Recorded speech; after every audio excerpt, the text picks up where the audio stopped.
Vážení diváci, korálkářky a korálkáři, vítáme vás v dalším díle dnešního podcastu. Jsem tady já, Jája, zpovídat bude i Hanina. Ahoj. A naším milým hostem je Eliška Tereková. Ahoj, Eliško. Ahoj, Jarmíko. Děkujeme, že nás sledujete, děkujeme, že podporujete tvorbu z korálků a udržujeme tím tradici, že dáváte odběr našemu kanálu. Tím je vlastně možné, aby ho YouTube dál nabízel. Tak tímto vám děkujeme a připomínám, že losujeme vždy z komentářů nějaké ceny.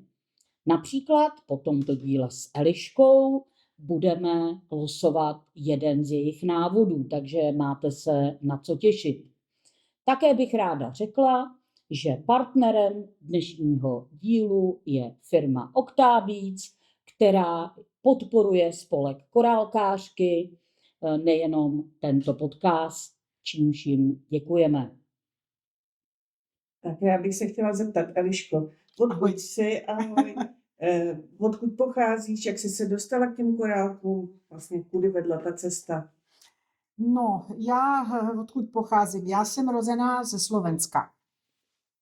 Městečko je okresné, Humenné. Tedy úplný opačný konec Slovenska. Ano. Opačný. Tam už lišky dávali dobrou noc. Taky medvědi říkají, že tam běhají po A městě. lišky, víš? Lišky běhají k táboru. Jo, takže já jsem tam se narodila, ale když mi bylo asi 18-19, tak jsem spoznala velkou lásku já jsem říkala, že budu asi říkat slovenský, jo. No, ale jak chceš? Takže Vůbec se s tím úplně plete, no. Ale nemysli na to. Já mám taky dvojitý jazyk, takže já si myslím, že mám takovou trojitý českoslovenčinu. Můj jazyk je českoslovenčina, tak aby se prostě někdo na to nečudoval. A samozřejmě kdy jsem poznala manžela, tak jsem se hned vydala do Itálie v roku 1981. Takže vlastně už jsem 44 rokov v Itálii, už to bude 45 a měla jsem štěstí na rodinu, na muže, na děti a na okolí, které má v tom vlastně ještě nebyl tak ten svět otvorený a má moc jako dobré přijali všetci. Takže jsem moc spokojná. Začala jsem, já nevím, pokračovat dále. Já jenom se ještě zastavím tady. Slovenska jako, no, a tak možná jsem se dostala do Itálie. Někteří diváci se pozastavili i nad tvým slovenským jménem, ale je nutno vědět, že ženy přebírají jména svých manželů v postkomunistických zemích nebo vlivem Ruska, bych řekla já, ale v zemích od nás na západ ženy si svoje jména ponechávají, ano. Takže Eliška, i když je více 44 let vdaná v Itálii, tak proto je stále Tereková. Možná vás to nezajímá. Ale je to takový třešnička okolo toho, protože... To mě zajímá. Když jsem se vydala, tak mi na Slovensku vydali hneď pas cestovní, kde vlastně se jmenujem Cantorová. Protože to příjmení jako manžela Cantoro, oni tam samozřejmě připojili ova, takže jsem byla Cantorová a to čítali všetci Cantorová. Takže můj manžel vůbec nevěděl to vyslovit, jak se jeho manželka jmenuje. A když jsem přišla do Itálie, tak tam mi prostě na ten pas vůbec ani se nedívali a hned mi vystavili dokument, se mě ptali, jak se jmenujem. Tak já jsem říkala, aby jsem se nepomýlila, já jsem Cantorová. No ale váš manžel je Cantoro. Vy nemůžete být Cantoro. Takže vlastně jsem se vrátila na to jméno Torokova. A tam ty ženy vlastně si nechávají jméno. Někdo se mě pýtal, jestli jsem se rozvedla, že se jmenují Torokova, to vůbec ne, já se od začátku jmenuji. Ale na Slovensku jsem Cantorová. Je to takový trošku Jo, zapletený. tako popletení, ale to je úplně všechno jedno. No. Já jsem Eliška, konec. Ale to si myslím, že ta Eliška musí být pro Italy taky jako složitá vyslovit, ne? Jo. Nejseš tam Eliš? Hlavně, když já jsem přišla a svokra prostě, jako, že jsem Eliška, tak to pletla. Tak jsem vlastně to všechno se snažila zkrátit a i známí už mě poznají jako Eli. A když jsi teda přišla do té Itálie v těch 18, 19 si říkala? Jo, 19 jsem se 19. vdávala a hned prostě jsem dokumenty si musela vystavovat, protože problém byl ten, že to bylo ještě před bolševíkem, jo? Za bolševik. Za bolševika. Za bolševika. A samozřejmě byl problém vycestovat. Aha. Takže když se rodiče dozvěděli, že já jsem prostě tak hrozně zamilovaná a prostě chcem za tím manželem, tak se mi zeptali, buď to se budeš dávat, nebo budeš studovat. Tady jako v Čechách. Já už jsem měla všechny zkoušky na ekonomickou, tady v Praze, hlavně jsem jako do Prahy mala jít. A mala jsem taky před sebou takový dilema, no. Co mám dělat? Studovat nebo lásku, no. Tak co To bylo byste, jasný. no, co by byste si vybrali? No, No, studovat jasný. ekonomickou nebo, Ano, studovat za komunismu nebo za lásku. vysokou školu v Praze a nebo jít za láskou do Itálie. Já si Tak myslím, to že bylo, no. umět italsky, když je člověk zamilovaný, ani není třeba, že ty základní, Já vůbec jsem nic nevěděla. ty základní slova člověk Vůbec umí, ani že? slovo. Neviděla, no, akorát amore, no. Akorát amore jsem věděla, no a když jsem přišla do Itálie, tak no, bylo to tvrdý. Ze začátku. Bylo to tvrdý, ale protože manžel samozřejmě do práce hned, no a já jsem byla sama samotná. Koupila jsem si televizi a venku. Chodila jsem koupit chleba a tak jsem se učila, no. A ze začátku, když jsem chodila, jsem vůbec prostě nevěděla, co mě mluví, co, no, tak jsem ukazovala. Tenhle chci, No, ten chleba chci a pýtali ode mě peníze, no tak jsem vytáhla peníze, vyberte si. Se to poprvé bylo normálně takový dobrodružství. a jak no, dlouho ale trvalo, než jsi se Já myslím naučila? tak do roka. Hm? Do roka už jsem se jako mohla normálně zorientovat, ano, domluvit to. A ještě takové zase anekdoty. Když jsme někdy chodili ke známým, jako s manželem ke kamarádu nebo co, a občas se ho jako manžela ptali, ona je tvoja žena nemá? Ona je nemá? A on odpověděl, ne, ona je slepá, protože v italčině čeko znamená slepá. Aha, Takže a on taky odpověděl, Češka. ne, ona není jako nemá, ona je Čecha, ale Čecha znamená slepá, no, tak a oni odpověděli, chudinky. Ale Eliško, musím říct, že Takže na slepou říkám, děláš teda krásný šperky teda. No, tak A jak jsi se jsem se dostala tomu k dopracovala. takovýmhle ke korálku? Kdy začala ta kreativita? No, kreativita. Kreativita začala vlastně od narození. My jsme dvě sestry, Dáša nebo Dagmar. Ona je taky studijný typ. Intelektuální, prostě knihy, časopisy číst, ručné práce, vlastně to nic. A já jsem byla takový akční typ. Ona vymyslela a já dělala. Takže jsme se doplňovali. Určitě, no. A úplně první také prostě moje kreativní vlnu, já si pamatuju, tam v tom Humenem, chodila jsem s přítelkyní, no, s kamarádkami a dělávali jsme panenky. Panenky jsme jim šili šaty. Oni to byli, nevím, jestli si pamatám, oni když si také malou panenky předávali u nás, jako No, Československo. jasně nebyla Barbína, ale Ano, nebyla Barbína, ale byly panenky asi za 10 korun, tak my jsme jich, já jsem měla asi 5-10 panenky a jsme jim šili šaty, no ale jak se šilo? s nůžkami se obrezali prostě rukávky a už jsme byli šťastní, že jsme byli jako krejčí. Švadlenky, tak, švadlenky. A v té no. Itálii si začala s korálkama? Jak dlouho? Korálky dělám asi od roku 2005. To si pamätám, pretože pre mňa začalo moc stresové období. Ja som predtým všeličo iné ako dělala. Dělala jsem šití hlavně, já jsem hodně šila. Když se děti narodili, tak jako hodně jsem šila různé šatičky a to. Já jsem měla taky dceru, no tak jsem jako ju chcela, aby mala vyparáděnou dceru. Ona mi to teraz pořád vytýká.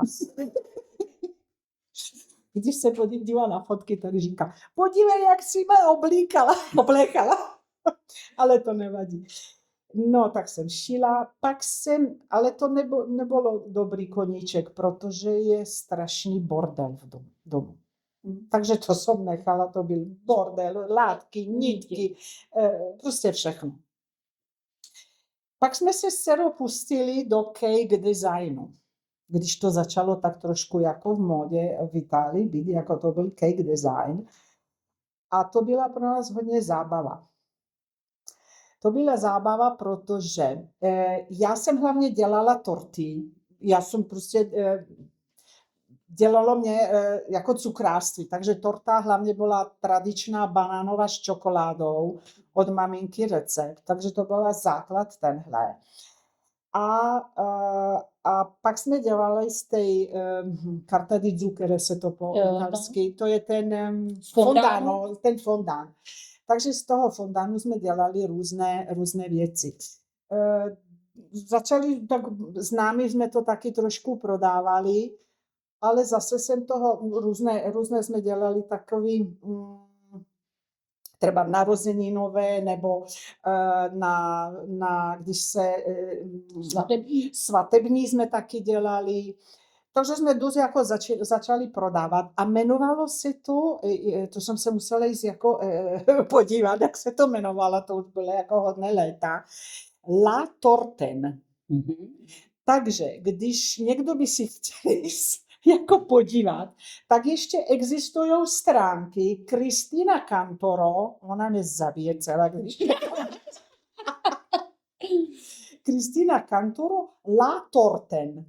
Stránky tam existují, prostě tam jsou nějaké staré věci, už teraz to vůbec nefunguje. Ale já jsem to musela jako skončit s tím, no protože když, peč každý den doma, kdo to má pojíst? Takže bylo to vidět, vyzkoušej tohle. Ne, ty máš říct, že my taky máme firmu na peče, tak proto tak vypadáme. La Torten muselo skončit, protože to šlo ne do penězí, ale do kil. My máme tlusté cukrášky. Ano. A vyberte si diváci, u mě, že já jsem ta tlustší, ale nevadí, promiň, Eliško. Takže mezi tím dcera začala něco dělat s korálkami. To je zvláštní, že u nás to začalo, že dcera. Skvělý. Ale mně se to vůbec nelíbilo. Takže já jsem jí tak kritizovala dceru, že ona s tím přestala. Ježiš. Tak začátečníci, tohle teď neposlouchejte. Ano. A já vám něco řeknu. Já jsem byla úplně prostě kritická. Že dcera Elišky neumí česky, takže ona až si pustí tenhle podcast, nebude tomu rozumět. No, takže ona s těmi korálkami začala Ona začala přímo pracovat s deliky s patnáctkama. Deliky patnáctky. Ona dělala ty různé náramky. Chudírka tam seděla nad tím noci a to. Potom to nedokončila, protože nevěděla dělat ty uzávěry. To ještě bylo zapínání. A tím to skončilo. Vlastně já jsem ji odradila, bohužel. Tak to je. Ale když jsem prostě začala asi v tom roku mít stresové období v práci hlavně, tak jsem si k něčemu musela sednout. No. Tak jsem si sedla a jsem začala studovat hlavně různé techniky, YouTube a také ty věci, aby jsem si vypla hlavu. Mhm. Takže jsem se začala učit, jak co to je vlastně peyote, co to je herringbone a co to je rybí stěh. A pak jsem to vlastně zjistila, že rybí stěh a herringbone to je to stejné. Takže ty začátky, to člověk musí sednout a to. Já jsem vlastně ty začátky studovala v posteli před spaním. Pro mě bylo jako rozprávka se učit nové techniky a nové stěhy. Teoreticky. Ano, zaspala. A pak jsem prostě říkala, že něco vyzkouším. A první úplně díla byly Kumimo. Mhm. Bylo to prostě nejjednodušší. Nakoupila jsem si čínských korálků, prostě, které byly nejlevnější. A jsem tam dělala před televizí a prostě mi to rástlo tam ty šňůry. A nadělala jsem šňůry. A teď co s nima? A přišla dcera a říkala, že jsou strašný? Troufla si to? Tak máš u mě jedničku. Jo, ono dcera do dneška moc se jí to jako nelíbí, víš? Takže občas ke mně přijde a říká, půjčíš mi něco na dnes večer, nějaký jenom náramek. Ona je takový zase takový sportovní typ. No, takže ona také ty věci nenosí. Já jsem jako takový extrémnější. Ona jako přijde ke mně a půjč mi něco. No, ona nic nechce, tak já je půjčím nějaký náramek, co mám a ona je spokojená. Jo. Ale moc kritická je. Díky, Kristýne. Jo, ale kdo pak jí to naučil? Ano, tak to bylo.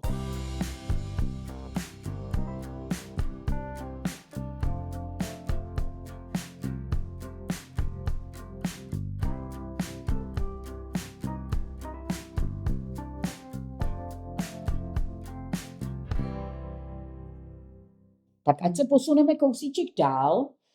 Já jsem taková... Ne, my jsme rádi, to je skvělý, my tím pádem přeskočíme, protože už něco máme odpovězeno, takže se vůbec nemusíš bát. Já tady jsem chtěla pro hlavně diváky a posluchače naše upozornit na vlastně velkou historii italského skla, která je pro celý korálkářský svět velmi významná. Mnozí z vás možná víte, že existovala takzvaná Benátská republika na přelomu 7. a 8. století. A když si rodila Italka, nebo rodila, i když nejsi rodila, tak jsem to chtěla říct, Italka, tak určitě víš, kam kvůli utajení, aby konkurenti nevěděli, jakým způsobem to vyrábí, kam oni to přestěhovali. No, já o tom vím, protože je to moc zajímavá. Sklářská technika v Itálii je moc jako renomovaná, jako moc renomovaná. A když se říká sklo v Itálii, tak se říká Murano. Muránské sklo. Vetro di Murano. Tam je laguna di Venezia, Benátky jako. A v laguně jsou nejznámější 3 ostrovy. Ostrov Murano, Burano a třetí si nepamatuju. Nějak vyskočím. A 2 ostrovy hlavně, Murano a Burano, jsou známí na tu artigianato, jak se to říká, artigianato, umělecké, jako ano, na to umělecké tvoření. Když se řekne Murano, tak to každý v Itálii ví sklo. A Burano, to jsou čipky. Buránské čipky. Il pizzo di Burano. To jsou antické čipky. To je jako tak, na okraj. A co se týče jako Murana, tak tam, aby to všechno zjednotili, tak myslím, že asi v 1290 roku všechno ty pece sklářský stáhli na ten ostrov, aby to zůstalo jako tajemství a všichni tam museli prostě dělat jenom na tom Muránu. Na ten ostrov se tam přestěhovali. To si chtěla vědět. To jsem chtěla Jo, vědět. no vidíš.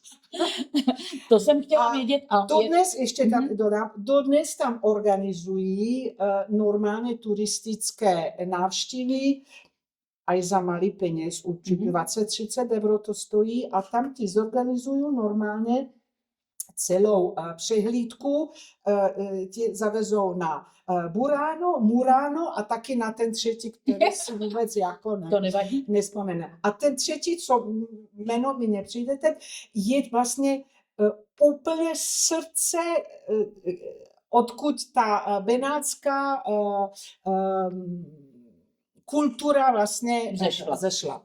To bylo prvé osídlené místo, odkud se tam lidi na to prostě a odtud všechno jako tam se začalo osídlovat. Takže je možná nějaká prohlídka, je tam třeba i nějaký muzeum nebo něco? Ano, přímo na ostrově Murano je tam Museo di Vetro, nebo jako sklářské muzeum, které já se tak trošku dějinám věnujem, takže něco vím, no. To je dobře. Takže asi v to jsem si dívala minule, jak jsem byla, protože 1861 vzniklo to muzeum sklářské v Muránu, protože se tam zjednotili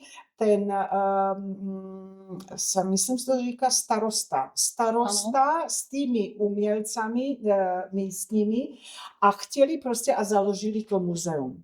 To muzeum je úplně nádherné, je to v místě, se to jmenuje Palazzo Giustinian. Palazzo Giustinian, je to úplně prostě u té laguny, to znamená u moře, klasické prostě dům a hned voda. No.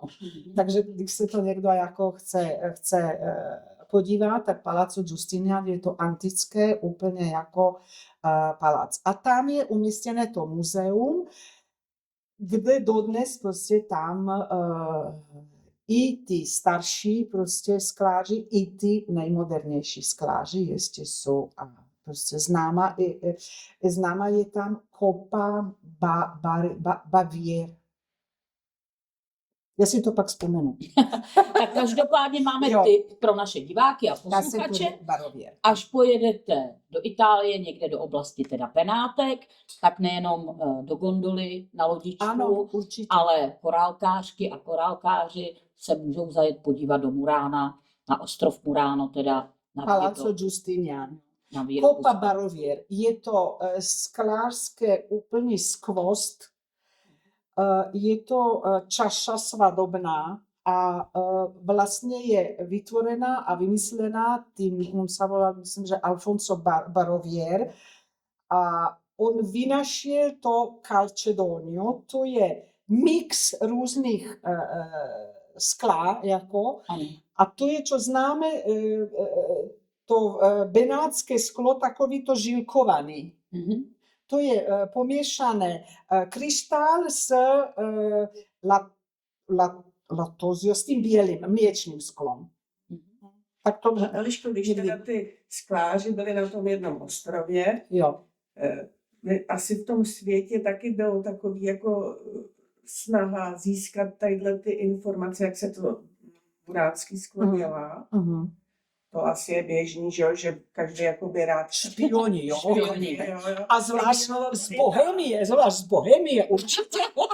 Protože český sklo taky se už začalo jako vznášet a ono je známe český sklo a taky anglické sklo. Jako. To jsou úplně jiné vzorky, jako jiné struktury. Toho. A tak jako tam to probíhalo taky tyhle ty špionáže, jo? Určitě, no. Tak moudré knihy říkají, že třeba i česká firma Preciosa tam našla inspiraci A takové ty více kritické říkají, že tam byli na špionáž, aby něco okoukli. A ty používáš, Já jsem tam nebyla, a používáš ale mohlo taky se to to muránský sklo do těch svých šperků, jo, nebo- málo používám. Moc mě to pořád nadchne, když vidím ty různé lemporkové a prostě práce se sklem. A já když chodím, já chodím hlavně jako po trzích, no já nevím, jestli to můžu. No, určitě, no, my to chceme slyšet. Ono si různě jako moje kolegyně dělají to sklo, taky jako dodnes. A jedna taková umělkyně, já bych taky jméno jí mohla, ona se jmenuje Luisa Negro. Je to velmi skromná, ale talentovaná fakt umělkyně a ona dělá to muránské sklo. A z toho ona potom jich skládá, prostě dělá svoje šperky. Ona bydlí asi u Turína. A když jsme se setkali jednou, tak já samozřejmě jsem obdivovala, ty to máš krásný. A ona prostě viděla můj stůl a přišla u mě, ty to máš krásný. Takže jsme se rozhodli, že to nějak spojíme. Já jsem od ní si vzala nějaké kousky, které dělá ona, to jsou ty muránské jako sklo, a jsem jej slíbila, že prostě něco z toho udělám. A udělala.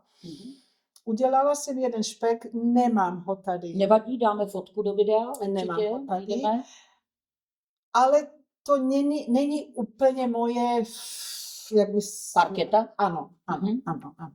Takže to byla takový výzva, ale zůstalo to. Zase si to nechala odložené. Zase to nechala. Já bych chtěla říct našim posluchačům, že my jsme první italskou návštěvu v podobě Laury Giusti jako lektorky měli před 4 lety, mělo být už to dříve, ale díky covidu se to posunulo. A zrovna Hanina má na sobě šperk, kde uprostřed, a jsou tam i další 2 komponenty právě z muránského skla, které byly součástí nejenom návod, tedy workshop s tou Laurou, ale přímo nám přivezla část tohoto muránského skla a většina z nás, které jsme se zúčastnili, tak velmi hrdě nosíme tento šperk. A můžu našim posluchačům říct, my se k tomu ještě dostaneme, ale když už o tom mluvíme, tak Laura Giusti bude v červnu příštího roku pod naším spolkem Korálkářky znovu jako lektorka.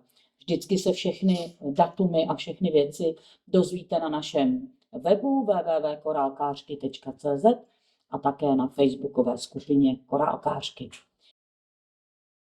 Moc děkujeme za vaše komentáře pod minulým videem.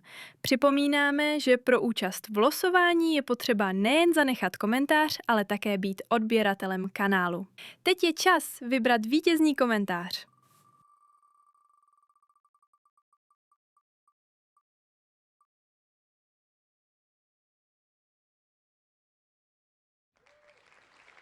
Gratulujeme. Ozvi se nám prosím na e-mail. Díky všem za podporu a že jste s námi. Tak, můžeme pokračovat. Z historie se trošičku Já to mám napsaný, jo. posuneme. 12, 13, 14 červen. My k tomu ještě dojdeme. Jo. Je známo, že se specializuješ na šperky a nepoužíváš kovové komponenty jako zapínání. Co tě k tomu přivedlo? Je to ta preciznost, dostupnost, že ten materiál máš hned přímo po ruce, dodá to tomu větší punc, nebo co tě k tomu vedlo? Třeba tady máme vidět, když to mám po ruce, že je tady šité zapínání a vlastně, když se podíváte na kterékoliv šperky, které tu vidíte, tak nevidím prostě jediný šperk, který by měl kovové zapínání. Tak jak to vzniklo? Dôvodov bolo na to veľa. Prvý dôvod bola zase dcera, zase Judo. Protože ona je úplně alergická na nikel. Takže jsem si říkala, dcere se jí nelíbí, to jsme už říkali, ale když jsem někomu chcela něco darovat a ten člověk bude alergický, tak můj šperk nemůže nosit. Takže vlastně hlavně začalo to tím jako alergii. Pak jsem ale zjistila, já jsem si nějaké zapínání koupila samozřejmě, ale když byly ekonomické, prostě málo staly, tak po 2-3 týdnů už to začalo černat a já se na tom šperku prostě hodiny nadřu, jak myslím každý. Tak jsem si říkala, no když já se na tom tolik nadřu a už potom začne tam černat, tak to není pěkné. Tak jsem vlastně začala vymýšlet a někdy ze začátku víc mi zabralo času vymyslet to zapínání, jak ten šperk.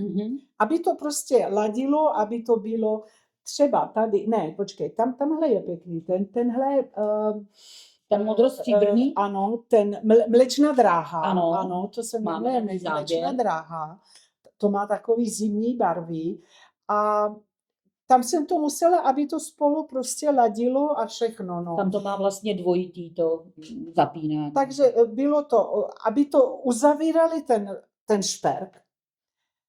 A pak se to časem vlastně stalo, když jako lidé mě trošku jako poznali, tak se to stává, v italštině by se to řeklo marchio di fabbrica.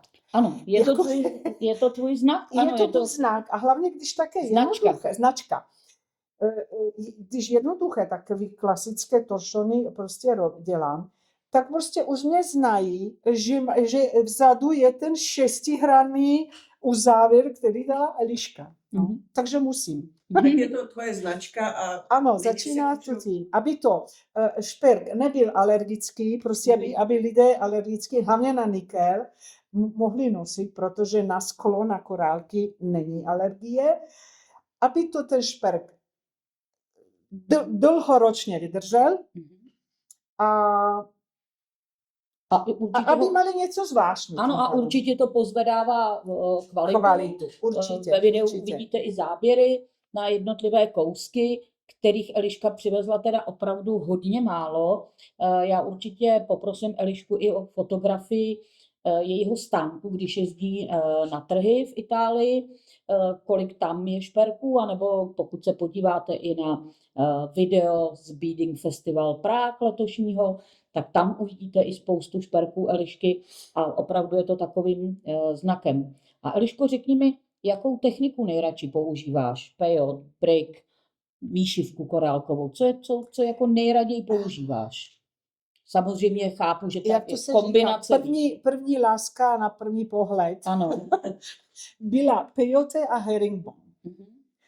A to mi zůstalo, protože nad tím jsem jako nejvíc seděla a nejvíc jsem o tom začala jako snívat a tvořila a čtverečky a trojúhelníčky skládala. Z toho vlastně vzešel ten jako šperk, ta mlečná dráha.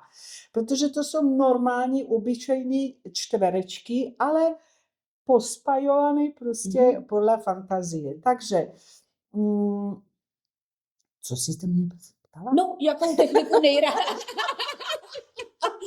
Ano. Já jsem říkala, já jsem upovídala. Ne, v pohodě, máme další záběr. Ptala jsem se na tu techniku a to si odpověděla. Jo, technika. Jo. Takže nejblubnější vlastně je peyote a všechny odvozeniny. Herringbone a takhle. Brickstick jsem se naučila trošku později, ale vůbec se mi nelíbí. Dělala jsem nějaké ty náušnice, ten brickstick a to, ale to se mi hodně lidí takový limitované. A teď, Eliško, je nějaká technika, kterou jsi se jako poslední teď naučila, nebo kterou by si chtěla pokořit? No to jsou dvě rozličné. Tak ano. Kterou jsi se naučila? Kterou jsi se naučila? Kterou jsem se naučila, tak to jsem se úplně... Vůbec jsem neviděla o ně, že existují. A ty taky. Já taky ne, ano. Já a ty taky. Takže jsme úplně s Jájou zůstali jako wow, efekt wow. Když jsme byli na festivalu v Jižní Itálii, Gioia del Colle, a tam jsme spoznali jednu umělkyni, protože je fakt umělkyně, ta je skutečná, a jmenuje se Marina Garbo. Marina Garbo dělá techniku, já jsem si to musela vyhledat taky, jak se to jmenuje, ta technika, a ona v skutku se jmenuje quilling. Je to takový to jisté jméno, jak se dělají ty papírové sestačejí, ale taky technika se jmenuje quilling. A Marina z toho dělá úplně prostě zázraky. Takže tam na jihu jsem se hned jako do toho zamilovala a jsme si řekli, já se to musím hned naučit. Takže jsem prostě zverbovala Marinu, ona chudinka musela se mi věnovat, ale ukázala mi ty základy té techniky. Pak jsem začala doma něco úplně jednoduché samozřejmě a zvláštnosti techniky, proto mě tak nadchla, že když všechny jiné techniky děláme, tak vlastně zákon je ten, že krása se ukazuje ty perličky, toho korálku a nit musí být schovaná, aby ji nebylo vidět. Kdežto u ty nové techniky, nový pro mě, je to úplný opak. Tam perlička se používá, aha, tady je. Ano, šperky za Eliškou. Jo. Určitě bude. Perlička je jenom jeden typ. V tomto případě je to normálně zlatá, jako silver linet gold, ale krása toho šperku je nit. Takže prostě je to zvláštní. Je to zvláštní. Úplně prostě postavený na hlavu, že korálek tam skoro není vidět, ale nit tam je. Takže to mě hodně chytilo, no a po tom festivalu se narodil tenhle šperk. Doufám, já už mám samozřejmě materiál rozpracovaných, no, a že se tomu budu taky věnovat. A my jsme teda byli nadšené všechny v té Itálii a Elišku jsme tam nutili, ať si sedne hned, protože Marina Garbo neuměla anglicky a italsky bychom se s ní tam nedomluvili, aby nás to naučila, takže naučila tu Elišku. A Eliška často lítá do Čech, takže přiletěla, už nás to učila další. Já už jsem v jednom podcastu taky měla šperk z této techniky, kde se používá hlavně delika desítka. Ano, je to základ. A staví se 2 deliky na sebe a tu krásu toho šperku teda dělá barva té nítě, používají se na to. Různé. Já teda jsem měla Miyuki nit, kterou třeba můžete koupit i u firmy Octabeats, která je partnerem dnešního podcastu, nebo se dají použít i Gutermann nítě. Ano, já jsem hlavně koupila si Gutermannky, protože to jsou normálně jako v obchodech švadlenky a to jako dost. A tam je škála barev je velká fakt. Takže tam se jako může to duhovat ty barvy. Je to fakt. No a Eliška opět to propracovala také k dokonalosti, protože mě teda fascinuje, jakým způsobem kombinuješ ty barvy a používáš, za mě, používáš, jak sama říkáš, běžné techniky, peyote, běžně tvary, ale kombinaci, jak je spojíš, jakou použiješ barvu, tak to mi prostě přijde být hrozně originální.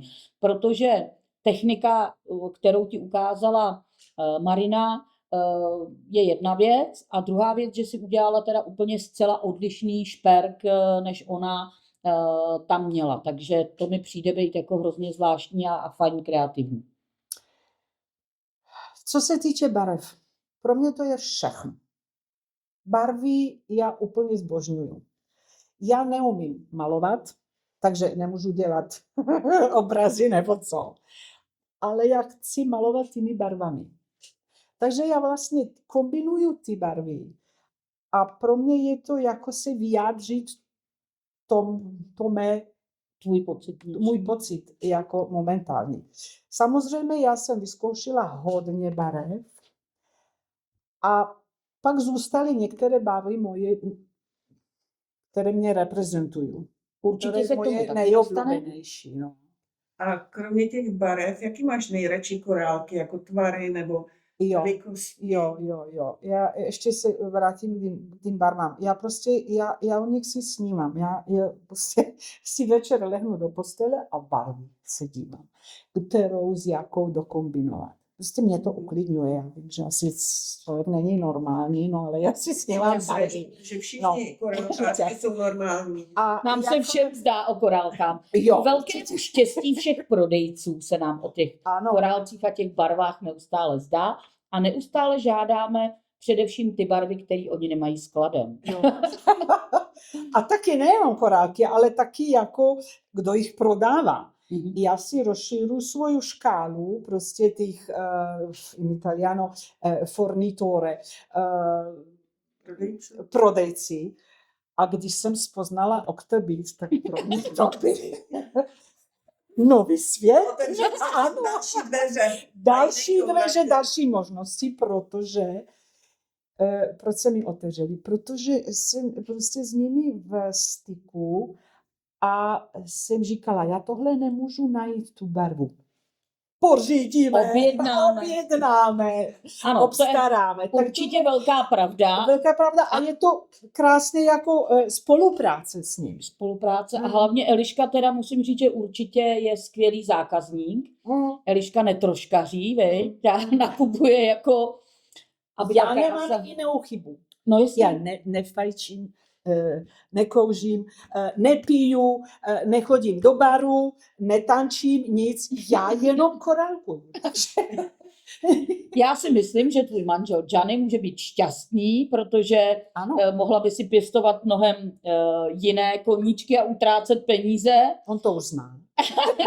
Za jiné věci, ale za korálky je to fajn. Za korálky se to s časem tak stalo, že vlastně já se snažím být autosoběstačný. Jo. Protože když jsem si objednávala ze začátku korálky, to znamená jako ze společného účtu,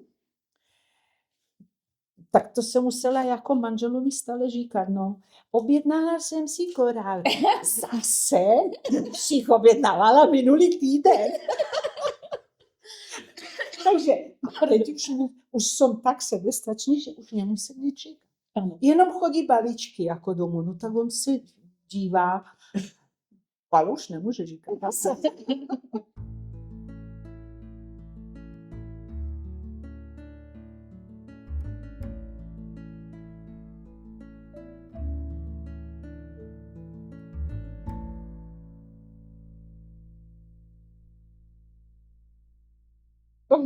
A tvoříš ráda jenom šperky, nebo děláš i nějaké dekorace? Moje jako pasione, jak se to říká. Potěšení. Moje potěšení byly jako jenom náhrdelníky. Všechno to začalo moja tak jako to hobby, alebo to, že já jsem musela pořád být oblečena v černém. Kvůli práci. Nerobila jsem v pohřebnictví, to ne. Ano, a řekneš nám teda, co jsi dělala? Jo, já jsem dělala dlouhý léta, dlouhé roky v hotelových službách, aby jsem to tak shrnula. Byla jsem velký manažer a pořád jsem musela být jako vytáhnuta, vlasy v pořádku. Všetko, dress code a já jsem prostě chodila po těch 5hvězdičkových hotelích a muselo to být jako všechno. A tím, že jsem mala pořád všechno černý, no tak jsem si říkala něco lidské mať na tom, aby to má... Takže moje jako, to začalo z mojich potřeby ty korálky taky. Takže já jsem hlavně dělala pro sebe a první takové věci samozřejmě se narodily v kombinaci s černou. Aby to bylo dokombinované, to můj černý dress code, takže bylo černá, červená, zlatá. A pak byla zlatá, červená a černá. Takže to jako no. Takže Tak to jsem Hlavně začala. ty šperky, takže Ano, dekorace, hlavně ty šperky. Dekorace, myslím vánoční nějaký věci. no jo, vánoční asi po těch letech. Konečně jsem spoznala, já myslím, že můžu normálně. Určitě to my chceme. Já jsem spoznala úplně báječnou holku, Galina Kytánová Šedinová. To je úplně prostě, já říkám moje zlatíčko. Zlatíčko, já jsem ti to nechtěla, Ano, nechtěla moje, vzít moje z pusy. zlatíčko, fakt je holka, dobrý, pěkný člověk. A která dělá ty vánoční koule. Nádherný. A nějak jsem s ní se setkala a ona mi ty svoje tajemství jako trošku ukázala. Takže já už mám materiály nakoupené, hlavně protože ona ty koule jsou A založené. Italové, těšte se na vánočních trzích. Ano, to bude na vánoční trhy, všechno připravují. Hlavně je tam základ, takže ty dvoudírkové super duo Mhm. a různé prostě krystalové a ty, o tom jste už hovorili, taky ty dzoli duo, ty právě levé. Mhm. To jsem se taky musela učit. Já se to nikdy nechápem, které je pravý, který je levý. Protože jedno se jednou stranou točí, druhé druhou. Ale který je pravý, který levý? To je jedno. To je jedno. Aby tam bylo správně. Aby se spolu jako si. Takže já tedy jako budu chystat ty vánoční koule. Samozřejmě není to z moje hlavy. Já jsem taky kopírák totiž.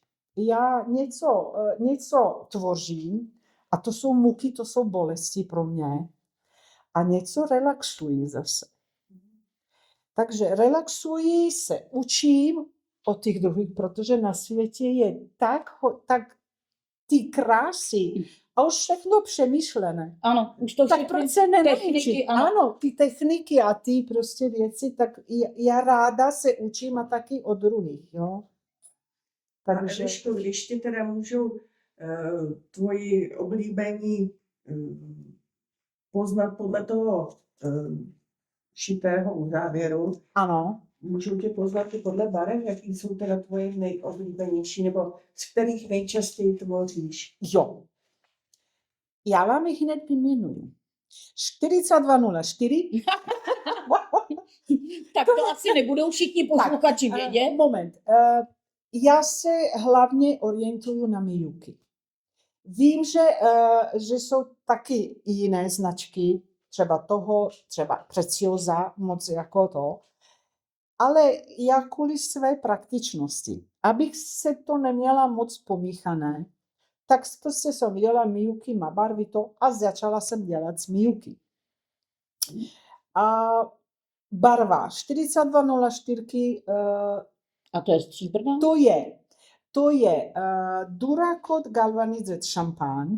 Aha. To je taková zlatá, ale moc možná je elegantná. Tam máš před sebou. Podívej. Tady a ona bude i Ano. v tubičce tam, si myslím, není? On určitě, já bez ní ani Nedáš nedám na ní. Je to tohle. Já mám takový tubičky, jo. Ano, tohle už to. tam se A dostaneme i k tomu. to je vlastně to šampaň. Matná, ale Ano, skla. ano. Tak to je tvoje barva. To je moje barva. To A je další? takový zlatá, ale elegantná. Další moje barva, kterou kombinuju, je 457.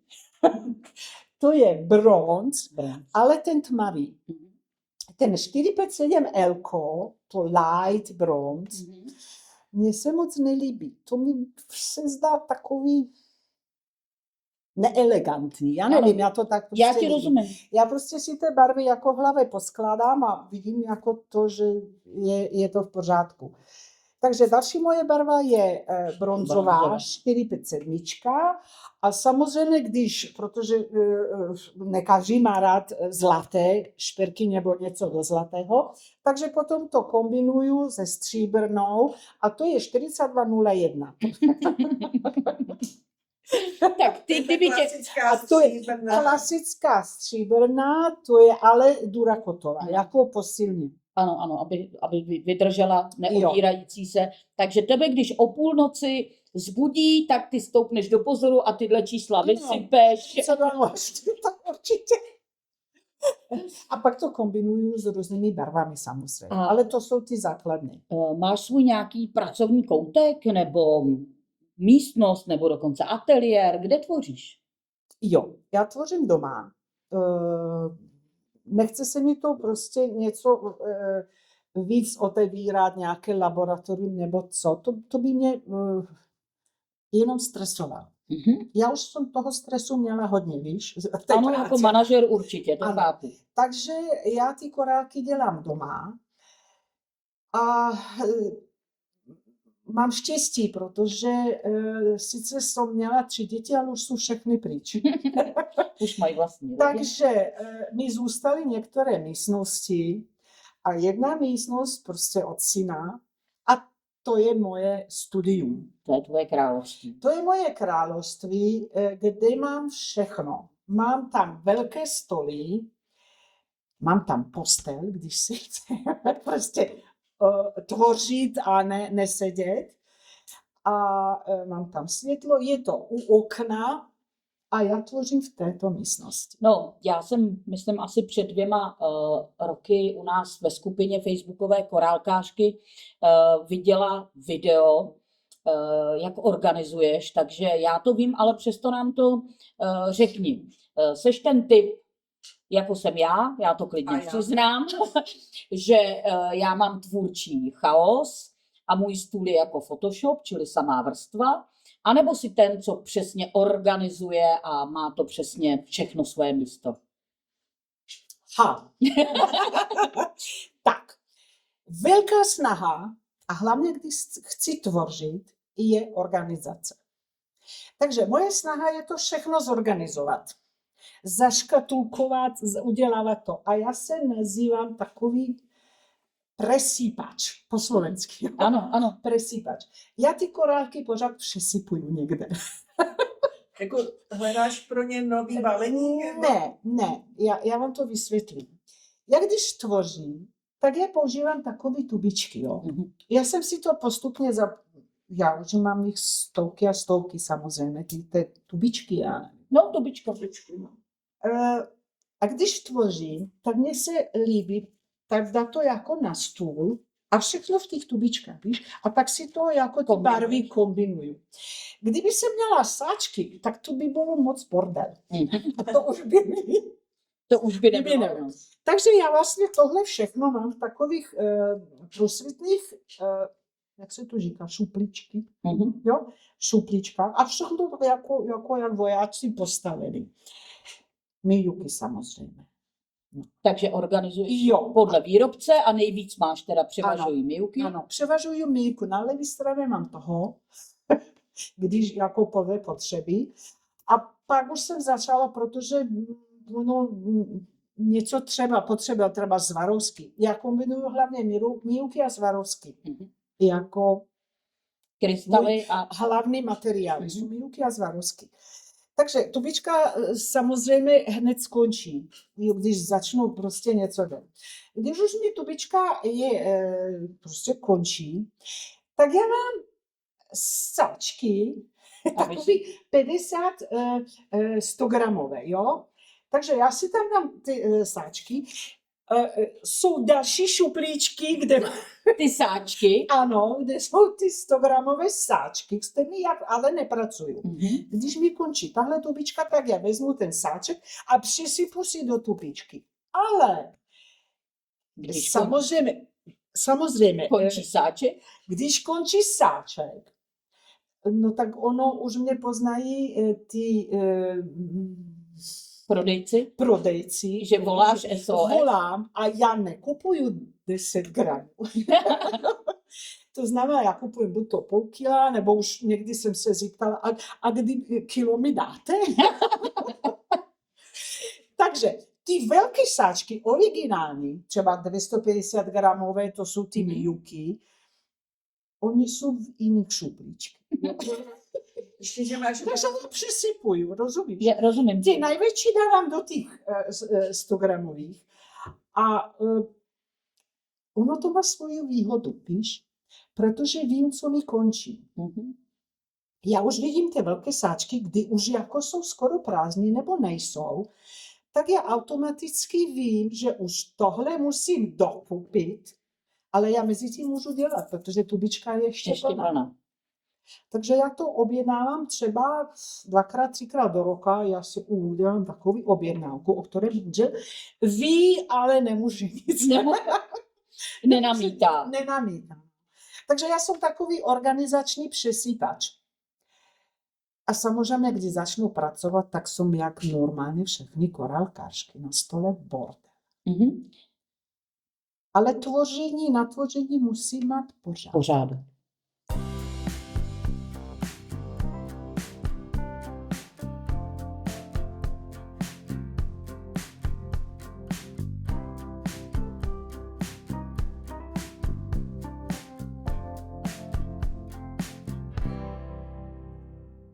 A když teda začneš nebo chceš začít tvořit, jaký je tvůj rituál nebo tvůj denní režim, nebo jak to, sedneš si k tomu až někdy večer nebo i v průběhu dne?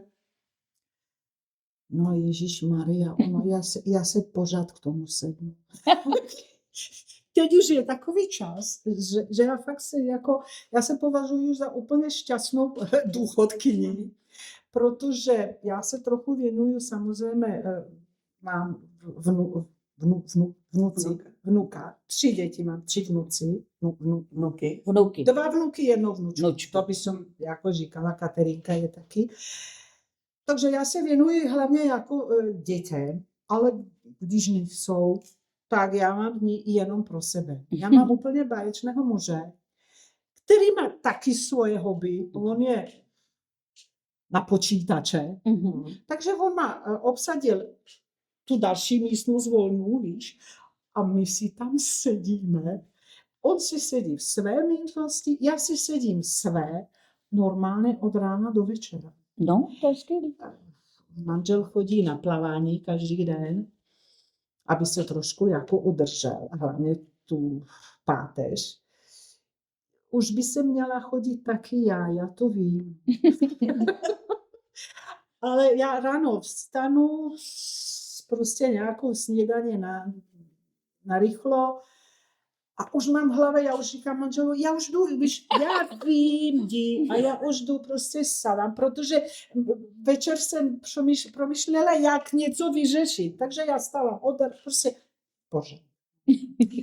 pořád. Ale nejlepší čas na tvoření, jak každý určitě to ví, je takový večer, no, až noc. Večer až noc. Ano, proto si píšeme i v noci.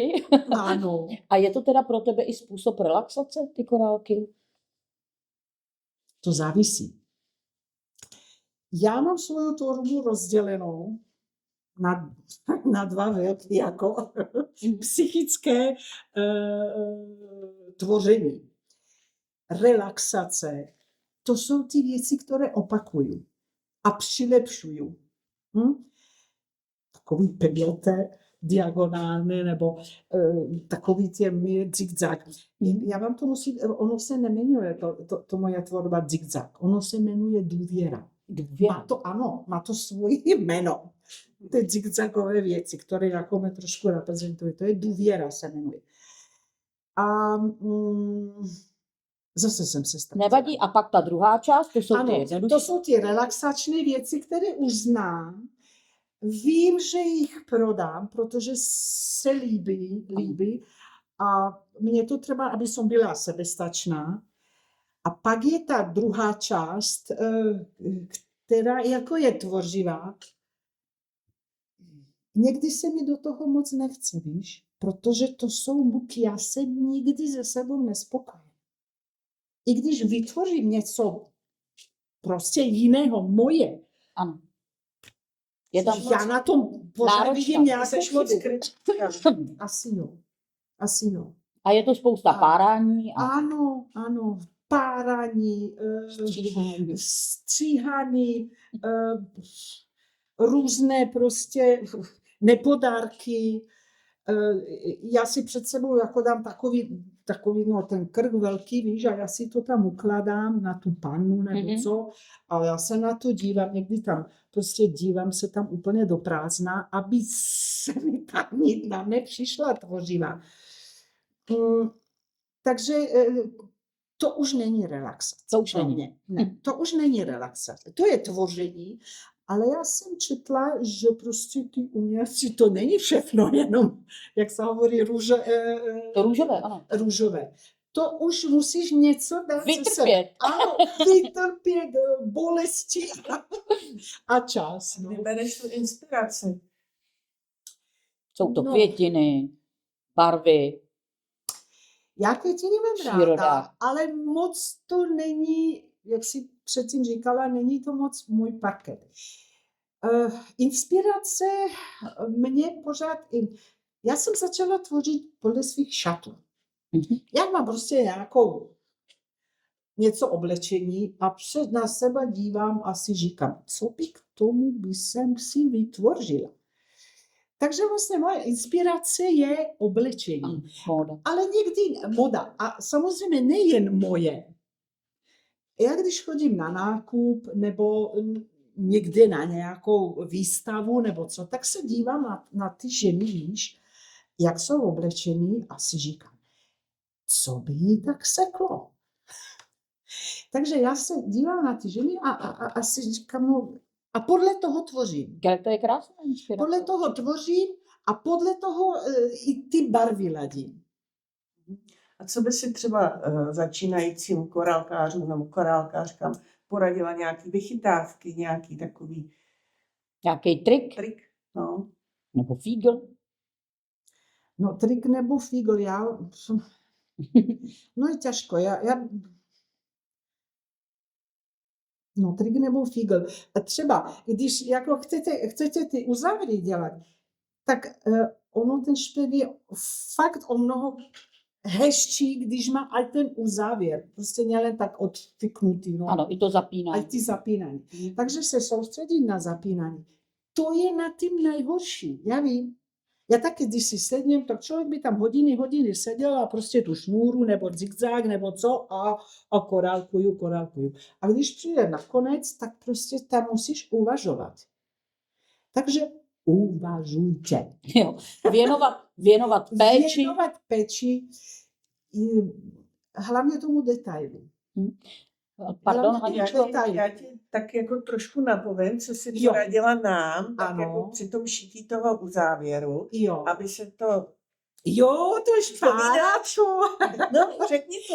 Jo, Vlastně zase znovu můžeme taky použít, tady, nebo jo, tady. Jo, už mám vlastně hodně všude.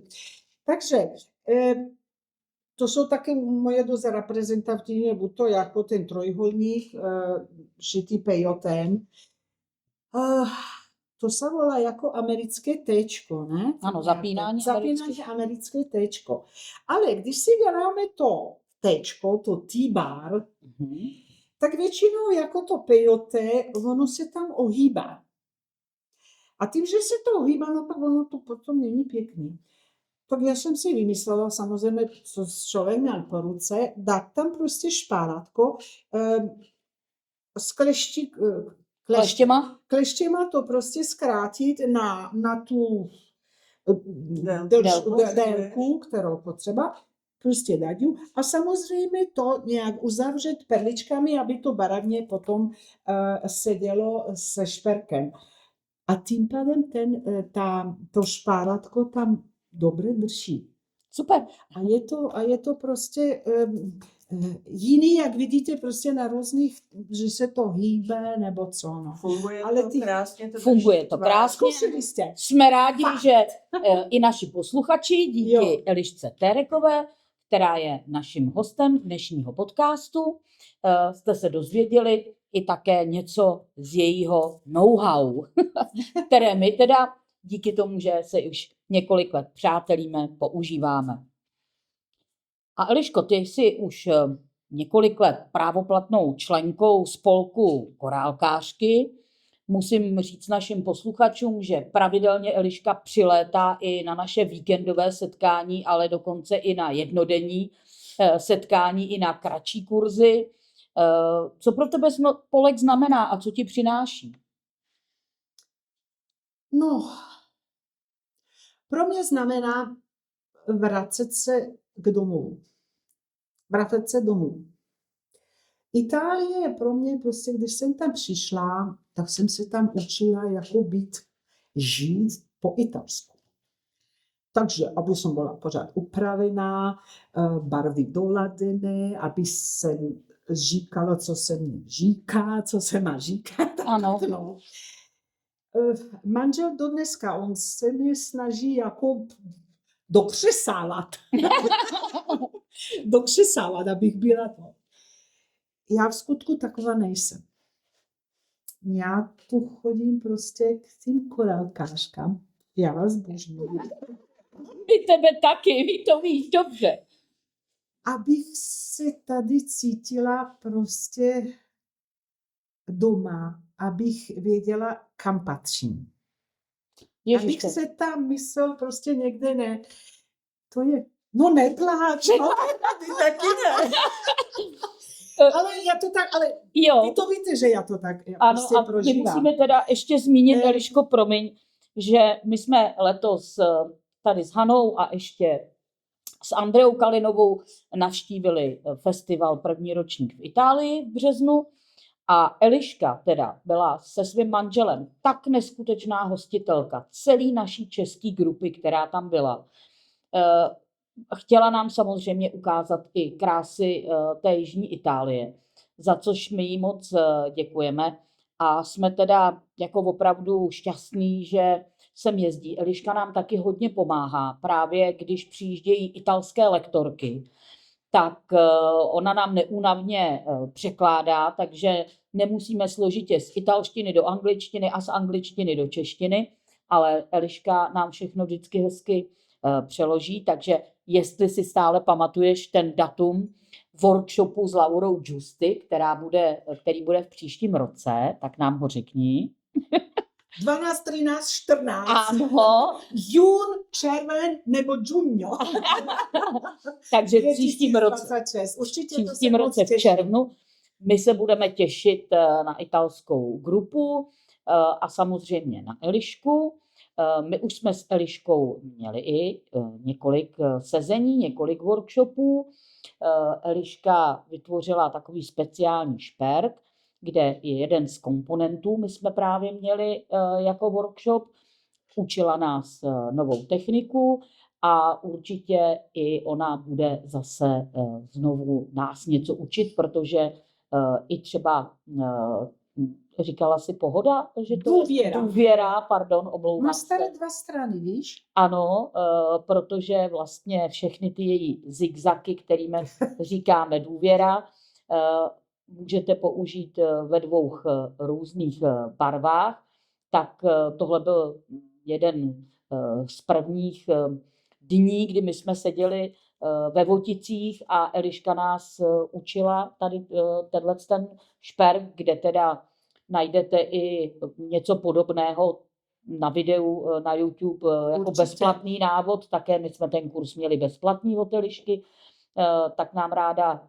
ukázala třeba, ale na YouTube jsem ho neviděla ve 2 barvách, Ano. takže musím říct, že to byla určitě tvoje originalita. Tak to je takový případ, víš, jednoduchá technika, pořád vylepšovaná. Ale když to vemete, tak Pořád vylepšovaná, jeden až šperk něco dáš tvoje do ke 2 toho. oblečením, vlastně ke 2 Ano. různým barvám oblečení vlastně ten šperk můžete dát, takže tohle je určitě také jedna ze zajímavostí. Chtěla bych se zeptat, máte také nějaký takovýhle spolek i v Itálii? Nějakou komunitu? No, to je těžký a smutný. Protože korálkařky v Itálii jsou. Já jich obdivuji, to jsou skutečně jako umělkyně. Ale jakoby ten lid nemá to v krvi, každá žena prostě to dělá. Takže moc až takový spolkování není. Na Facebooku existují určité skupiny, ale ty nejsou orientovány na korálky, ale na takové různé craftingové ruční práce. No. Takže já se tam necítím doma. A ani žádnou nějakou kamarádku, s kterou byste si sedli a Jo, zakorálkovali si? to určitě, Máte. určitě, jo. Seznámili jsme se hlavně na jihu teď. Ona se jmenuje Antonella Muši, je to taky vynikající člověk. Býváme blízko, já bývám v městečku u Novary a ona bývá v Novare. Takže je to asi Pardon. Haničko? Dobrý, všechno v malý pohodě. incident, takže je to asi taky 8 kilometrů, takže to se dá. A my se hodně setkáváme. A teď jsme si, ona ještě pracuje normálně a je hodně jako zaměstnaná. Ona pracuje u takých hodně jako takové firmy jako Versace, Chanel, ona dělá tam modely u nich. Takže je zaměstnaná, ale asi před měsíci mi psala a mi říkala, já nemůžu žít bez tebe. Já potřebuju ty korálky. Takže jsme se dohodli, že napříč, napříč toho, že ona jako je zaměstnaná. Takže pro nás večer středy jsou svaté. Super. Já chodím k ní, protože já jsem jakože skoro na důchodu, já už nepracuju. Takže já chodím k ní ve středu. Nic jiné neexistuje. Manželi, vnuci, nic. My tam sedíme a něco si děláme. Přesně tak, jak vy votice, pracov nebo co. My si tam sedíme a prostě pracujeme. Moc děkujeme za vaše komentáře pod minulým videem. Připomínáme, že pro účast v losování je potřeba nejen zanechat komentář, ale také být odběratelem kanálu. Teď je čas vybrat vítězný komentář.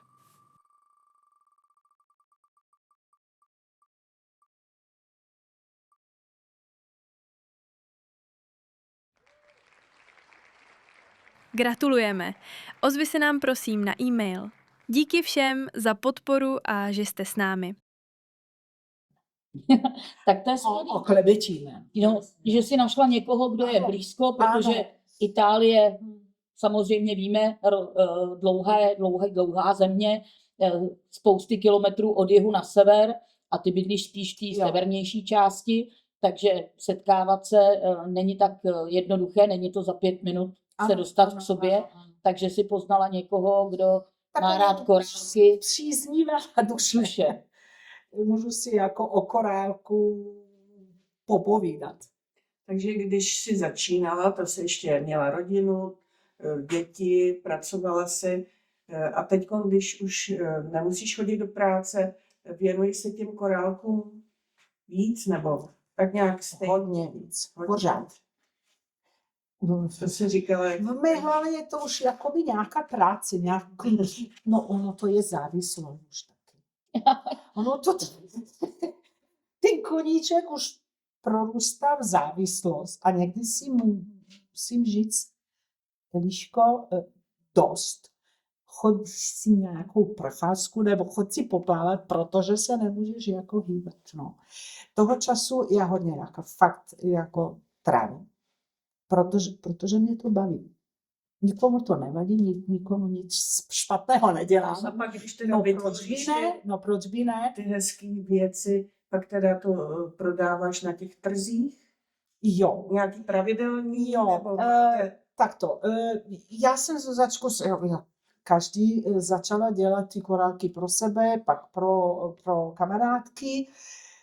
A pak jsem potřebovala peníze, aby jsem si mohla kupovat další korálky.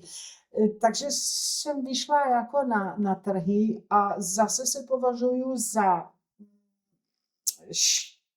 považuji za štěstí, že bydlím v takové zóně, kde vlastně ty korálky jsou málo rozšířený. Takže když já vyjdu s těmi korálkami, každý je, co to je, to jsem nikdy neviděla. Až jsem si říkala, že za každou pochvalu, kterou dostanu jako na těch trzích, já dám takový krabičku nebo nějakou pokladničku, aby každý mi tam dal euro, víš? Když mi dají euro za pochvalu, tak to budu mít peněz. To je dobrý nápad. Právě.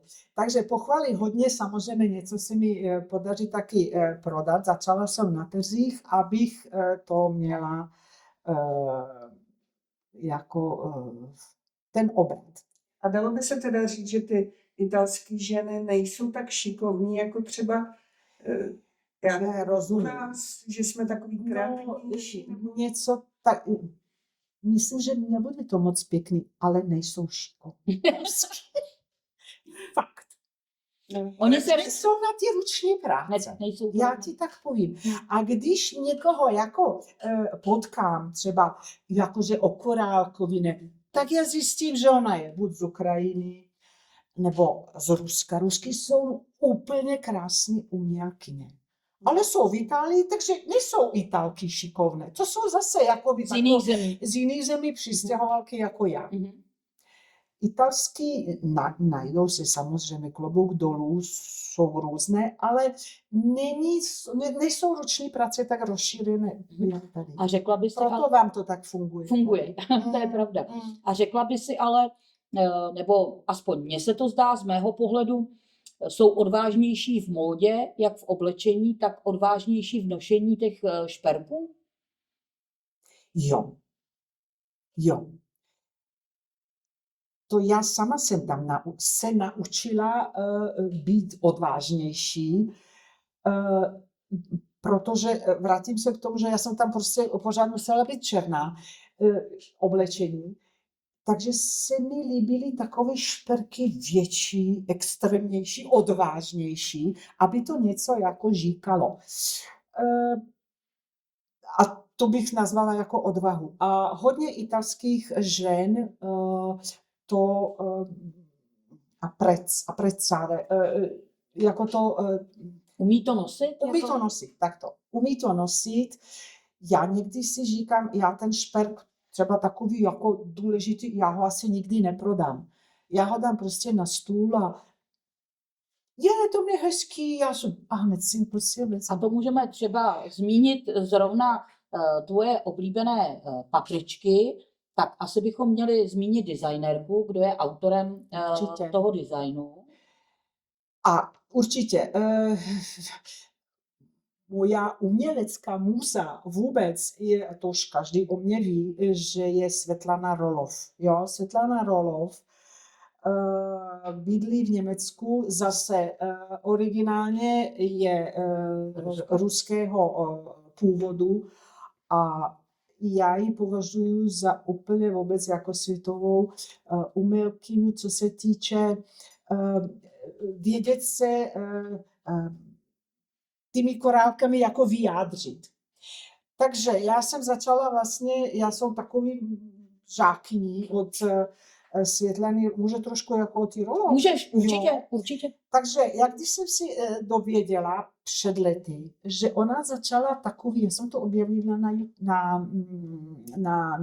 na Instagramu.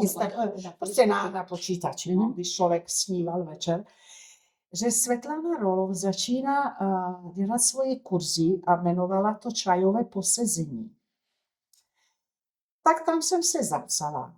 Využila svoje minimálně jazykové ruské schopnosti a ten můj původ jako z východu se vyplatil. Konečně jsem zjistila, proč mi ta ruština je vhodná.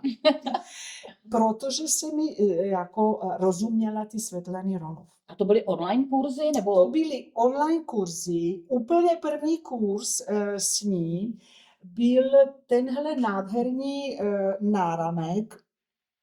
Italsky se to volá Filo di Arianna. Ta niť od Adriany, to je ta známá prostě no. Takže ten náramek od Svetlany Roloff, to byla moje úplně prvá věc, takový důležitá, ale zase jenom skopírovaná. Ale před kolika lety to bylo asi odhadem? No, 10 let? Možná jo, asi jo. Už je to hodně. A pak všechny ty čajové posezení já jsem využila. Takže to jsme si posezeli. Pak to šlo její kolekce Kosmos, to je to tak, aha, tohle tam, jo. To je taky design Svetlana Roloff. Já to nazývám kolekcí, protože já jsem vytvořila taky jako různé kombinace barev. Bylo to zlatá, stříbrná, taky přirozená jako květy. Takže pak to byl ten kosmos. Pak jsme šli na papričky, to už byly taky jako hodně léta. No ty papričky, to je úplně světová bomba, no. Je to hodiny práce. Ale já vím, Jak že velký Ale korálky jsou nádhera. tam použitý? Korálky jsou 15. Všechno základ je dělaný 15. takže pro ty méně zkušenější opakujeme, že jsou to ty nejmenší korálky, které se, nebo jedny z nejmenších, ano, dělají se 12, 13 ještě, ale 15, ty nejmenší, je to spousta hodin práce, ano.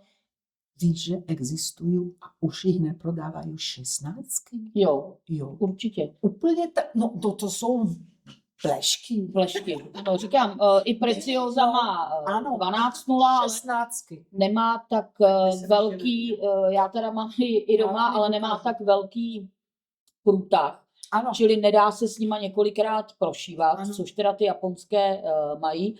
A já vím, že ty máš určitě i zákaznice, které tuhletu krásu paprikovou ocení. No, ty papričky, asi před 10 dny jsem dodělala, 4 jsem jich dělala naraz. A zůstaly jedny. Zůstaly jedny, protože tohle je stará a tohle ještě vlastně musím dodělat, protože mám, no nemůžu říct hodně, ale mám určité klientky, které už jako mě znají a oceňují ty práce umělecké a třeba taky znají Roloff. Takže oni si taky dělají kolekci Svetlany Roloff, ale ceze mě. Jako. Ano, dělají si na nošení, zaplakané. Na nošení. Takže jako si dělají, no a právě mi objednali jako papričky, no tak jsem musela nad nimi sedět, no. A ještě, Eliško, já se chci zeptat, protože celou dobu tam koukám na ten krásný zlatý náhrdelník. Můžeš mi o něm něco říct? Tak, on má svoji historii taky, no, svůj příběh. Začneme od konce. Je to kousek dělaný na festival, který jsme už jako vzpomínali, festival Gioia del Colle, Enjoy Festival. Na téma tam se prezentovaly kreacioni jako kousky na téma Bianca Lancia. Bianca Lancia byla asi 4. manželka krále Federika II. Secondo. Ferdinanda, pro Čechy, ano. Ferdinanda. Když jsem dozvěděla to téma, no tak jsem si prostě začala dělat zase ty buky. I já jsem o tom středověku vůbec nic nevěděla. Takže příběh tohoto šperku začal u mého švagra, který je úplně zběhlý v dějinách. A já jsem mu volala, jsem mu říkala, Klaudio, udělej nějakou uma a pošli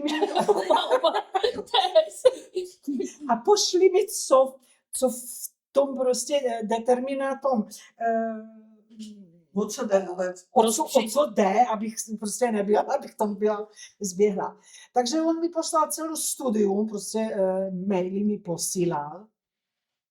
A nakonec i já stejně podle svého jsem si udělala.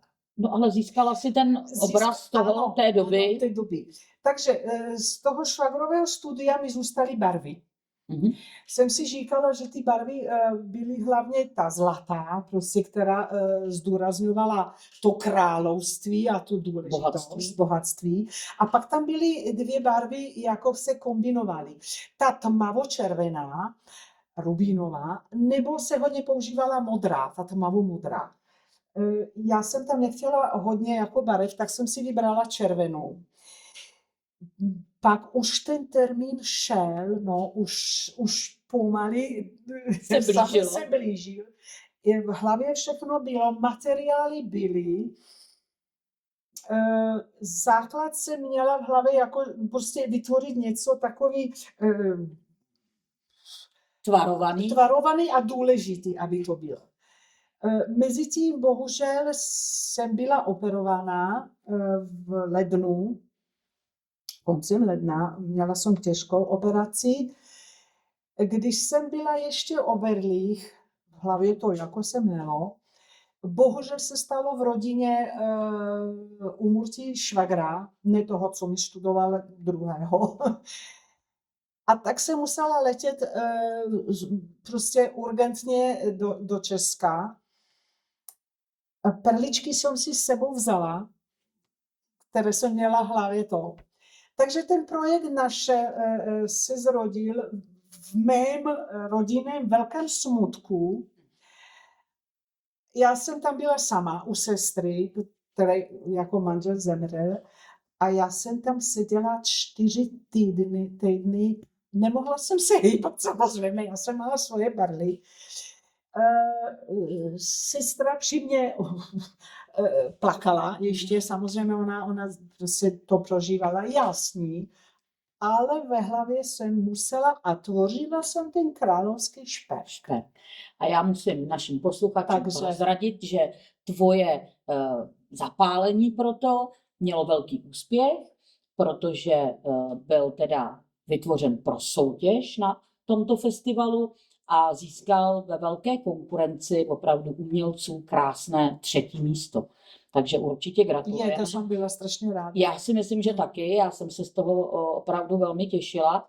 A ty ráda soutěžíš? Vůbec ne. Vůbec ne. Pro mě soutěž vůbec není jako tak vyhecování. Naopak.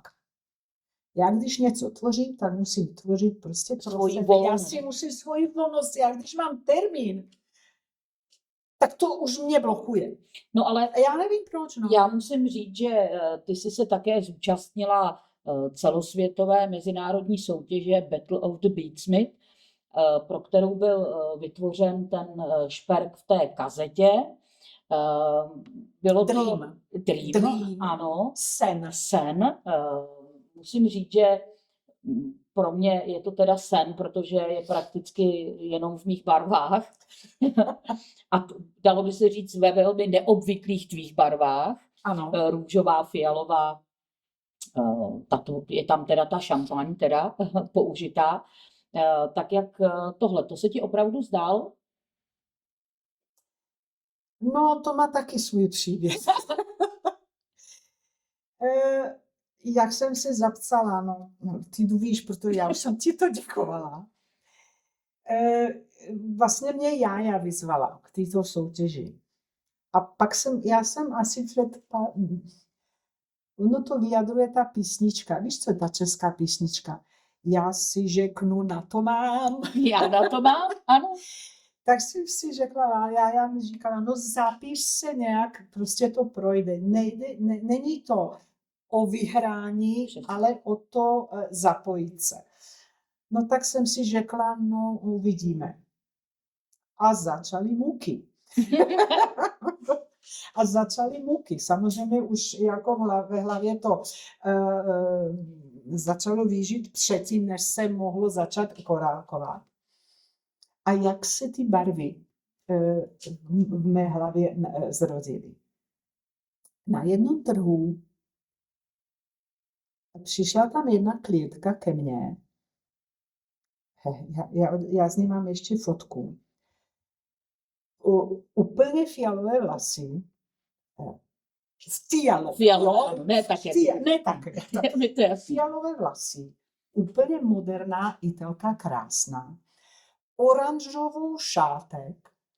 A prostě moc. A říkala mi, udělej mi něco. Takže já jsem to musela spojit. Ten battle a s tou fialovou dámou. Takže pro mě to byla dvojitá výzva a řekla jsem si, že já pro ně něco vytvořím. Zrodil se taky prototypek, jo.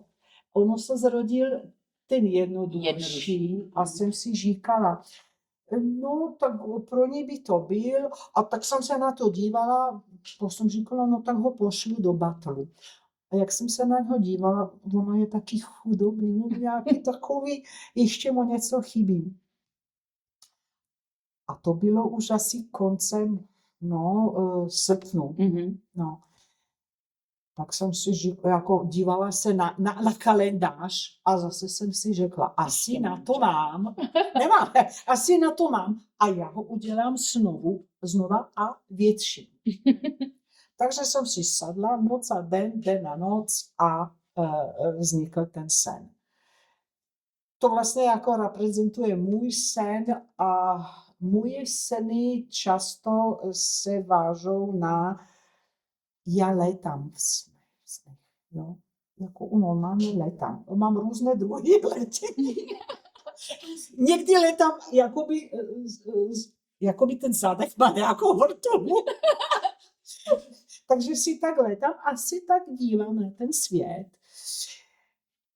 A ty barvy vlastně, to jsou ve snu ty barvy. No. To je hezký, abych se potřeba pamatovat ty sny. Já teda takhle nepamatuju. A ty činky vlastně, to zdůrazňují to moje letání. Jo, to jsou ty konce. To jsou ty konce, prostě se člověk se dívá na ten svět. No. A samozřejmě byla jsem moc ráda, jakou mal odozvu tento sperk, moc ráda. Jak jsem říkala, vlastně i jeden ten komponent z toho šperku jsme i my tvořili a několik děvčat jich udělalo už několik, takže jsme dělali s Eliškou její sen, se zhmotnil i do takové jednodušší varianty. I tady. Moc se mi to líbilo vidět různé varianty barvy. Když to dělávali jiné osoby, tak to každý svoje něco dal. Já jsem vytvořila zase ten úplně jenom ve stříbře. A různé odstíny stříbrné. A taky to bylo zvláštní. A taky to bylo moc pěkné. Jenom to jedno zavesenou. No. Takže 35. Dobrý. A jaké jsou tvoje plány a tvorby do dalších let? Tak, na jaký velký projekty se chystáš? Jo, já se ráda zapájím taky do větších projektů, než jsem já sama. Jak to bylo třeba ty šaty, no. Těch málo kytiček člověk dělal a vlastně z toho vznikl krásný projekt a jsme získali vlastně ten certifikát. Takže promiň, přeruším tě. To byl projekt Šaty z korálkových květů, už jsme tady o nich i mluvili. Představil se na Beading Festival Prague, ale 13. června, tuším, že to byl zapsán do České knihy rekordů. Projekt, který vytvořilo více než 200 korálkářek. Šaty vážily váží 13 kilogramů a je na nich více než 2000 květů. Eliška byla taky součástí. 12 velkou součástí tohoto projektu. Náš spolek má v hlavě další takový podobný projekt, ale ještě zatím není úplně vytvořen, takže máš se zase na co těšit. Jo. A takže se budeš zúčastňovat něčeho dalšího? Takže takové projekty to mě vyzývá, protože tam se nemusím jako já sama angažovat.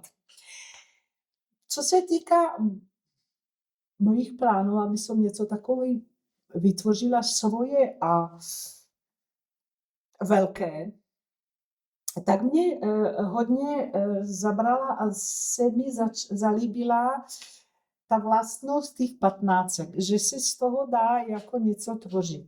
Víš, co mě napadlo?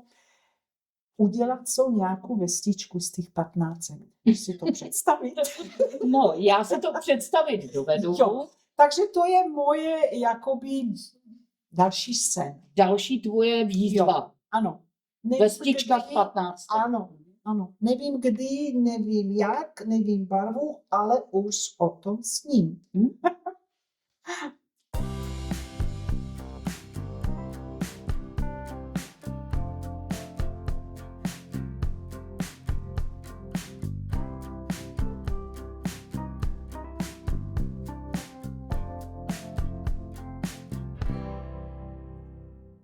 A nějaký další větší projekt ve smyslu festivalu někde v Itálii nebo něco takového plánuješ?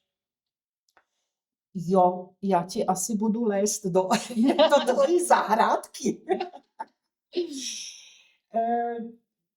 Takto, tím, že já chodím zase na ty trhy, hodně jako dost často, a tím, že poznám taky ty festivaly organizované korálkářkami, já bych to chtěla nějak spojit, ten sen. A ten sen se tak trošičku začíná realizovat. Rysovat. Když se to všechno povede, tak na příští září našla jsem krásnou lokaci, ano, místo. A bylo by to Verbania Villa Giulia.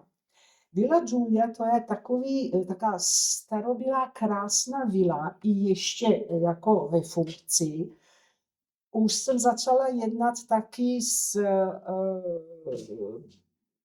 místem, jakoby ne se starostou, jak se to říká. Rozumíme? Aby nám je dali.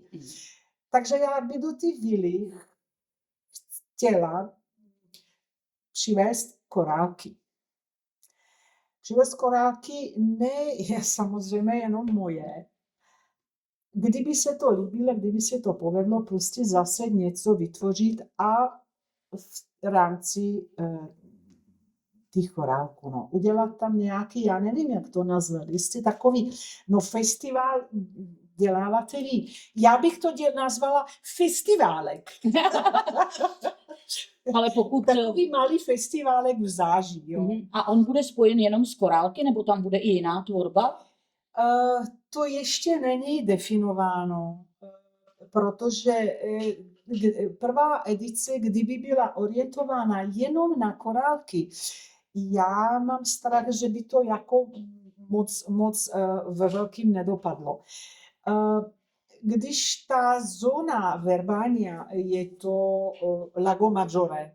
Lago Maggiore je to jezero, to velké jezero na severu. A je to velmi dobrá zóna turistická. Takže já bych to chtěla spojit i s prodejem. Kdyby někdo, prostě, kdo by si toho zúčastnil, aby to fungovalo víceméně prodej, ale umělecky. Takže uvidím, jestli vás já budu lupítat na různé dveře. Kdo by se chtěl jako do toho zapojit. Zatím tím, že jsme říkali, že já nejsem soutěživý typ, takže já vůbec tam nechci dělat nějakou sílené věci. Takže aby tam každý, jestli to tak představuju, každý donesl svoji volnou tvorbu a ukázal světu, co v duši má, v své duši. No. Aby to bylo takový volně vystavovaný. A když se tam něco prodá, tak to je lepší. Je to lepší. Je to lepší, no. A ty už jsi v tom místě byla na nějakém trhu? Jo. Já tam chodívám na to, do té zóny, tam je to takový 3 města spojené, Verbania, Palanza a Intra. A právě ta Villa Giulia je situovaná v tom městě jako Verbania a Villa Giulia má takový schodiště starobylý, důležitý a to vlastně schází, jako by se ti zdá, do jezera. Takže tam by to bylo jako krásně zorganizovat a dát tomu tím perličkám takový umělecký místo. Ano, aby se tam, no. A já myslím, že tam jsou hlavně turisti taky z Itálie a tam je blízko Švýcarsko. Tak samozřejmě, aby jsme to tak trošku rozproudili v té Itálii, no. Ale je to ještě jenom sen. Tak my trošičku se to začíná, ale uvidíme. No, rýsovat, plánovat musíme.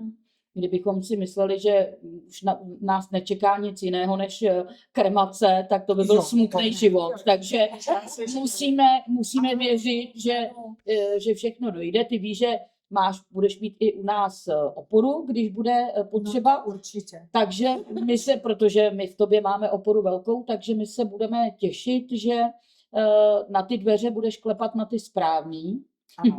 A že to, v příštím roce nějak dopadne. No a když už se budeme blížit k závěru, co bys poradila třeba úplným začátečníkům?